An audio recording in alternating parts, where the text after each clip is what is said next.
Bonjour, c'est Sandrine et bienvenue sur ma chaîne indépendante au féminin.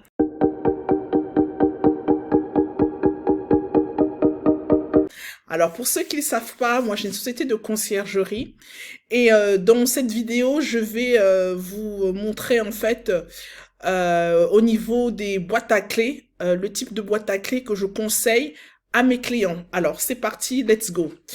Donc vous allez sur Amazon, je vais vous montrer des exemples de boîtes à clés. Donc vous avez différents types de boîtes à clés. Donc ce style par exemple, ça beaucoup, que ça soit master, les masters ou bien ce genre de marque, peu importe. Mais vous voyez, quand c'est ce type de boîte à clés, je l'ai utilisé au début, lorsque j'ai démarré, parce que c'était celle qui était le plus en vogue, entre guillemets. Et en fait, ce que je me suis rendu compte, c'est que les numéros que ce genre de boîte à clés, en fait, cause des soucis. C'est-à-dire que souvent, le client, soit il n'arrive pas à bien aligner les chiffres en fait pour faire le code, il faut bien aligner, il faut vraiment que ça soit il soit bien aligné, vous voyez que ça soit bien aligné et souvent enfin, j'avais eu des cas où des personnes âgées ou même des personnes moins âgées hein, qui m'appelaient parce qu'ils n'arrivaient pas à faire le code. Et en se rendant sur place, on s'est aperçu qu'en fait, bah, elle alignait pas bien les chiffres, quoi. Donc ça, c'est le premier problème. Et le deuxième problème, c'est que souvent, c'est que une fois qu'ils ont retiré la clé, ben en fait, ils ne brouillent pas le code. Ce qui fait que si quelqu'un d'autre, si un passant passe et qu'il a la curiosité de regarder, ben en fait, il aura le code. Parce qu'ils font le code, par exemple, on fait le code 2896, 2896, et ils vont laisser le code, ils vont partir dans le logement.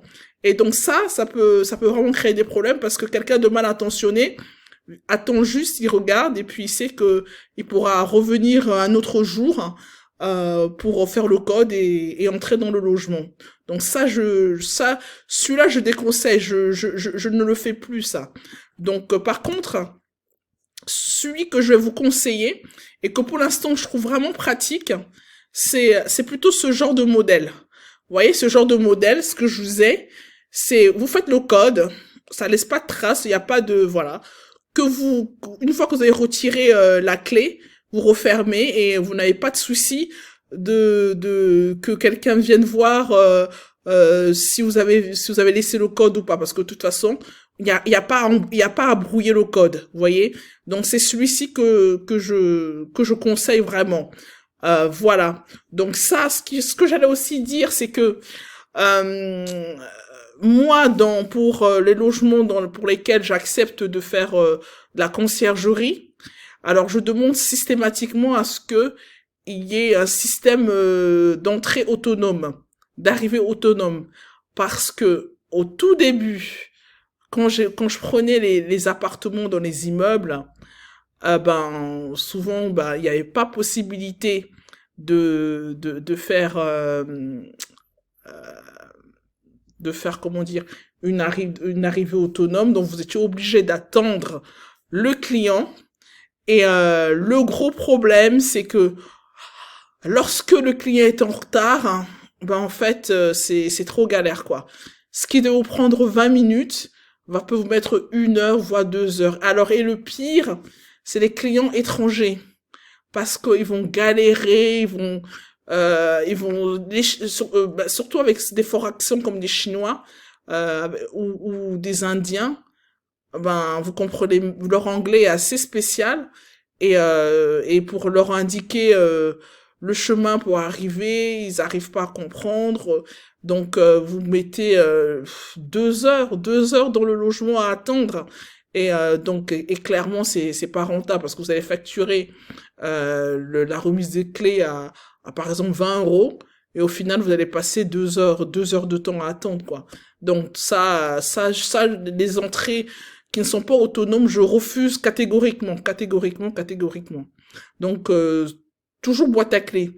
Sinon maintenant, la solution qui a été trouvée pour les immeubles, alors ce que je vous conseille, c'est VK. VK, en fait, ils font c'est une société italienne, en fait, qui est très, très, très avancée au niveau des arrivées autonomes, que ça soit, et surtout même dans les immeubles, qui vous permettent, en fait, de pouvoir arriver au niveau du hall, d'accéder au niveau du hall. Il suffit simplement qu'ils vont vous connecter par rapport à votre interphone du logement et l'interphone de la porte de l'immeuble. Et ça, sans avoir à demander l'autorisation de la copropriété. Et aussi au niveau de la porte, de votre porte du logement en tant que tel. Donc, ils vous font des smart entrées où, voilà, vous n'avez vraiment pas... En fait, ils vous font changer la serrure. Ils vous font changer la serrure. Ça commence à partir de 149 euros. Ça, c'est selon les serrures, donc il faut faire un devis. Mais voilà, donc j'ai conseillé aux clients qui étaient dans des immeubles de faire appel à eux.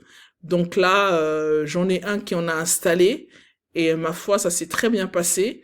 Et on n'a pas eu besoin de demander l'accord du syndic parce que souvent c'est trop galère de leur demander l'accord, ils veulent pas et tout, même si il n'y a pas la clause bourgeoise pour pouvoir qui nous empêcherait de faire de la location courte durée.